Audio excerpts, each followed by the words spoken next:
இன்று நாம் பார்க்க இருப்பது மணிகண்டன் அவதாரம். சுவாமியே சரணம் ஐயப்பா. தீமைகளை அழித்து நன்மையை நிலைநாட்ட ஹரியும் ஹரனும் இணைந்து உருவாக்கிய ஒரு தெய்வீக சக்திதான் ஐயப்பன்.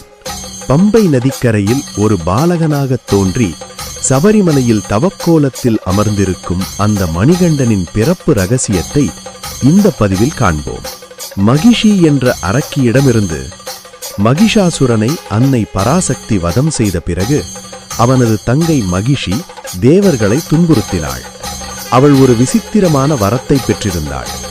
சிவனுக்கும் விஷ்ணுவுக்கும் பிறக்கும் மகனால் மட்டுமே எனக்கு மரணம் நிகழ வேண்டும் என்பதே அது. இரு ஆண்களுக்கு பிள்ளை பிறக்க வாய்ப்பில்லை என்ற கர்வத்தில் அவள் ஆடிய ஆட்டம் அடங்கவில்லை. மகிஷியின் கொட்டத்தை அடக்க விஷ்ணு பகவான் மோகினி அவதாரம் எடுத்தார்.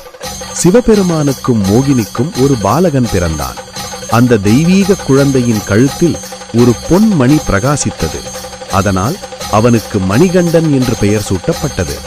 அதே சமயம் கேரளாவின் பந்தள தேசத்தை ஆண்டு வந்த ராஜசேகர பாண்டியன் குழந்தை வரம் வேண்டி தவித்துக் கொண்டிருந்தார்.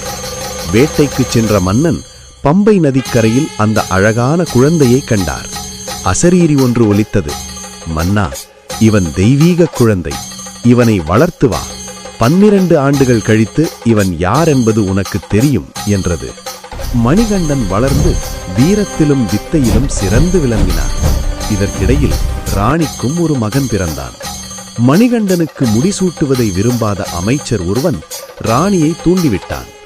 ராணி வயிற்று வலியால் துடிப்பது போல நடித்தாள்.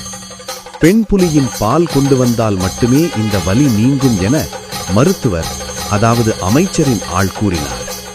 தாய் மீது கொண்ட அன்பால் 12 வயது சிறுவனான மணிகண்டன் அடர்ந்த காட்டிற்குள் புறப்பட்டார். காட்டிற்குள் சென்ற மணிகண்டன் அங்கே அநீதி இறைத்து வந்த மகிஷியை எதிர்கொண்டார். பயங்கர போர் மூண்டது. இறுதியில் மணிகண்டன் மகிஷியை வதம் செய்து அவளது கர்வத்தை அடக்கினார். அதன்பின் தேவர்கள் புலி உருவம் எடுக்க மணிகண்டன் புலியின் மீது ஏறி நாட்டிற்குள் நுழைந்தார். புலி மீது வந்த மணிகண்டனை பார்த்து நாடே வியந்தது. தன் தவறை உணர்ந்த ராணியும் அமைச்சரும் மன்னிப்பு கேட்டனர். தன் அவதாரம் முடிந்ததை உணர்த்திய ஐயப்பன் தான் தவம் செய்ய சபரிமலை செல்வதாக கூறினார். இன்று லட்சக்கணக்கான பக்தர்கள் சுவாமியே சரணம் ஐயப்பா சரணம் என்று சரணகோஷம் முழங்க தரிசிக்கிறோம்.